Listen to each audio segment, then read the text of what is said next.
The Homicide Tracker is about sharing victim stories. We as journalists are really invested in these cases, Giving every victim a name and sharing their story. We're not going to give up. These are people. They feel like their loved one has been forgotten about. These people are sons, daughters, mothers, fathers. They all have stories, and it's our goal to tell them. Especially for the family, but really for the victim. And that's why Homicide Tracker is so important. People can go online and see those stories and see what's happening in our community. We begin with Kern County's first 2 homicides of the year and a suspected shooter behind bars. In all, 4 people were killed in 3 separate shootings. On average, someone is killed every 80 hours in Kern County. Suspected of killing his girlfriend. After a body was found in the trunk of a car. The shooting that led to their arrests was caught on camera.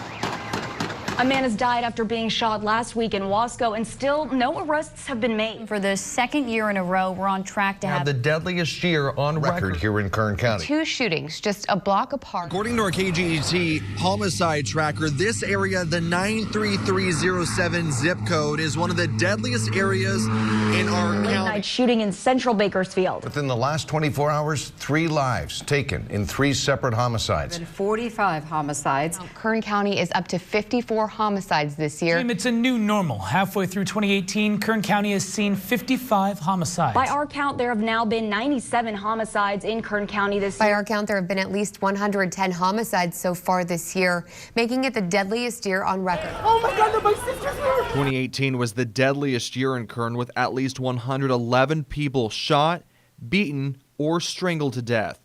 The California Department of Justice just released crime statistics for last year. Those stats show our county has the highest murder rate in the state. But the truth is even worse. The KGET Homicide Tracker proves local police agencies are significantly underreporting the number of killings. On our Homicide Tracker, you'll find the names and stories of 101 people killed in Kern County last year. But the state reports only 89 homicides. Our records show in 2017, there were 6 deadly officer-involved shootings, but the state use of force report only cites 4. So we dug into that data to find out why there was a difference. Bakersfield police did not report 2 deadly officer-involved shootings to the Department of Justice. In January, attempted murder suspect Antonio Arturo Perez Garcia led police on a chase through northeast Bakersfield, ending with a crash at Alta Vista and Niles. Garcia allegedly got out of his car and pointed a gun at one of the officers and continued to run. Police shot and killed him. And in April, suspected robber Rogelio Vidal Landa was shot and killed when he ran from police after a high-speed chase. Neither of these shootings are listed in the state's report. Additionally, local agencies did not report deadly officer-involved shootings to the state as homicide, although the state considers justifiable homicides, including officer-involved shootings, as part of its report. Even with these lower numbers, Kern has the worst homicide rate in the state. The state homicide rate is 4.6 killings per 100,000 people. Kern County's rate is 2.5 times higher, 11.3 per 100,000. Statewide, arrests were made in 82% of cases, compared to only 57% in Kern County. In Kern cases where there was an arrest, 40 suspects were men, 5 women, and 5 both men and women. There are some areas where we are in line. Of the homicides where the victim's race is known, 48% were Hispanic, 23% white, 20% black. Shootings are consistently the most common occurrence of homicide, followed by stabbing and blunt force trauma. You can see these statistics and more on our website, kget.com. Click on the Homicide Tracker icon on our homepage. Kristen Price, 17 News. 17 News has the Homicide Tracker, though, to give us a greater perspective, to go beyond the numbers. In many cases, the victims' stories aren't told and details go unreported. We hope we can change that. 15-year-old Candace Brianne Beckemeyer was out late celebrating an early birthday one Saturday night in April when tragedy struck. She went out expecting to dance and enjoy her birthday. Her birthday is actually tomorrow, and she was a victim of something very tragic. For a report of shots fired. Shots rang out in southeast Bakersfield, and Candace was killed. She was an innocent bystander. It was an accident. Halfway through 2018, our data shows this area of Bakersfield for the 3rd year in a row has the highest number of killings. It's part of the 93307 zip code, which has already seen 9 homicides since January. 2 more homicides than the same time last year.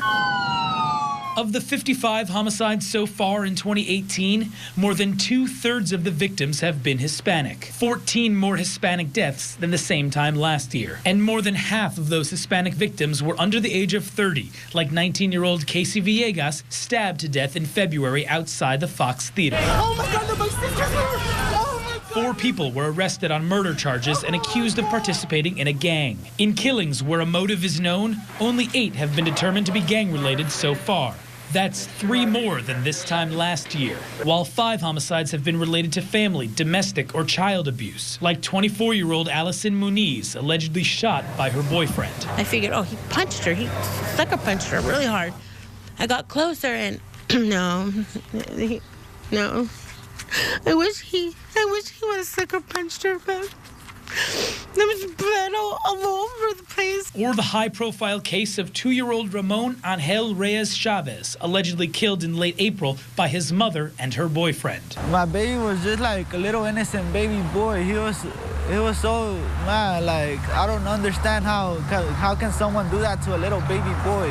And with 61% of 2018 cases unsolved this year, more and more killers continue to walk among us. One interesting stat also that jumps out, there have been no fatal officer-involved shootings so far this year, a first since 2010. You'll find these statistics and more trends on our website, KGET.com. Just click on the homicide tracker icon. There's also a section dedicated to the victims. And of course, if you have a story you'd like to share, send us an email at homicidetracker@kget.com. Kern County's homicide rate has been steadily on the rise since the year 2000. In the last few years, we've seen a drastic increase. We set a record last year with 101, and this year we're on track to again have a record number of killings. In the last 10 days, we've had as many homicides. Over the weekend, 32-year-old Jaime Brazeno Perez arrested on suspicion of killing 31-year-old Kyle Ramirez Saturday night in Rosemont. And 22-year-old Fabian Zuniga was shot and killed yesterday afternoon in the 700 block of Monroe Street. Arvin police have not released any suspect information. This is the 10th homicide in Arvin since the beginning of 2016. All remain unsolved. I want someone to be accountable for taking this life. This is somebody that was loved by so many people who loved so many people. 106 days into 2018, already 31 homicides. At this time last year, there were 25. 2017 went on to be the deadliest year on record. Our data shows Kern County had 11 homicides per every 100,000 people. That's more than double the state and national rates. Friends of the victim say it's a case of love gone wrong. 17's Kristen Price joins us live from the Northwest neighborhood where the young mother was killed. Kristen?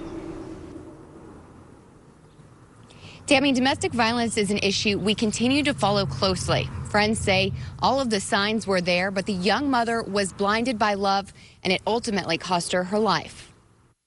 23-year-old Allison Muniz moved into her friend's garage at this home on Abbott Drive a couple months ago when she fell on hard times. She's always had, troubles with stability.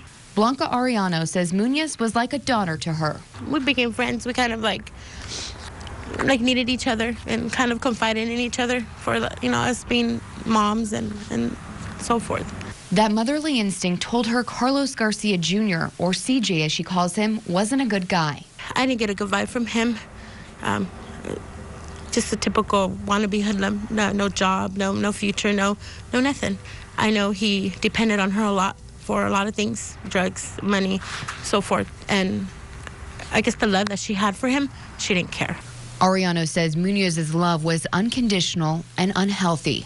Regardless of what he would do to her or say to her or treat her, she still loved him. Neighbors say their arguments were heard at all hours of the day and night. Many occasions I've come around the corner and have overheard people screaming and yelling outside their front door.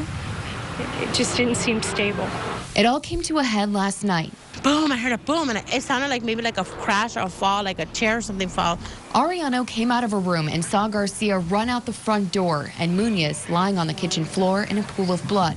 I figured, oh, he punched her. He sucker punched her really hard. I got closer and no.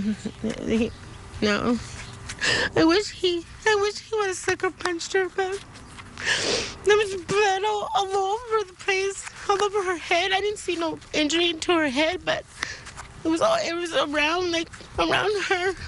And she was like a fish trying to breathe, and her eyes rolled back, and I couldn't just stand there and stare at her. My son, he was like, Allison, talk to me. But she didn't respond. She loved him, and love got her killed. Sad but true. Ariano says a price no one should pay. She's such a young mom and just leaving these little kids behind, and she still had a life ahead of her, and all because of love. Love over a person who didn't even love himself. He didn't love her. He didn't love those kids. And it's just, unfortunately, it's just so sad, you know? It's so sad how love could just be like that, you know? But this year, the escalation of violence is clear. There are 12 more homicides today than there were this time last year. And just halfway through the year, we've already had 6 double homicides. In 2017, there was only 1 double homicide. Now here's a look at the killings within the last 24 hours. It was around 10:15 last night when a man was repeatedly stabbed during an argument at a South Union motel. Detectives say the victim tried to escape by getting in his car and fleeing, but he didn't make it far before dying. A little more than an hour later, coroner's investigators were called out again. Recently named one of the safest cities in California, McFarland had its first homicide of the year last night. Investigators say 22-year-old Marcus Cepeda was shot several times around 11:30. And just before sunrise, a body was found near V and 19th Street in downtown Bakersfield. Police say 34-year-old Sergio Mendoza was stabbed to death. This is the second time this year that there's been 3 separate homicides throughout the county within 24 hours. On April 8th, 3 different shootings claimed the lives of 4 people. We begin here at 5 with another dubious distinction for Kern County. It's again a record year for homicides. 17's Kristen Price manages our homicide tracker and joins us now with the details of the latest killing that ties last year's count and what it means for Kern. Kristen? Well, Tammy, our homicide tracker follows cases from investigation to resolution. Last year, we set a record for the number of homicides in Kern County with 103. The latest homicide again brings us to 103 so far this year. And with 21 days left in the year and at least 10 cases still pending, 2018 will likely be the deadliest year on record. Just before 10:30 last night, police responded to reports of a man down in an Oleander alley. A male subject in the south alley of the 1800 block of Buena Vista that was obviously deceased. Sergeant Don Sigelski says 37-year-old Christopher Crawford was shot at least once. Few details have been released. No suspect information at this time. According to the KGET homicide tracker, Bakersfield police investigated 28 homicides so far this year. 46% are unsolved. There have been 50 homicides in sheriff's office jurisdiction. More than half remain unsolved. 2018 is now a record year for homicide in our county, and there are at least 10 cases still pending. In the 103 cases ruled homicide by the coroner, gunshot wound is the most common cause of death, followed by stab wounds, blunt force trauma, and strangulation.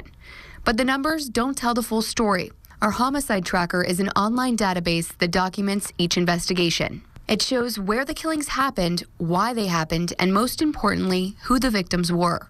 Go to our website, kget.com, and click on the homicide tracker icon to find it.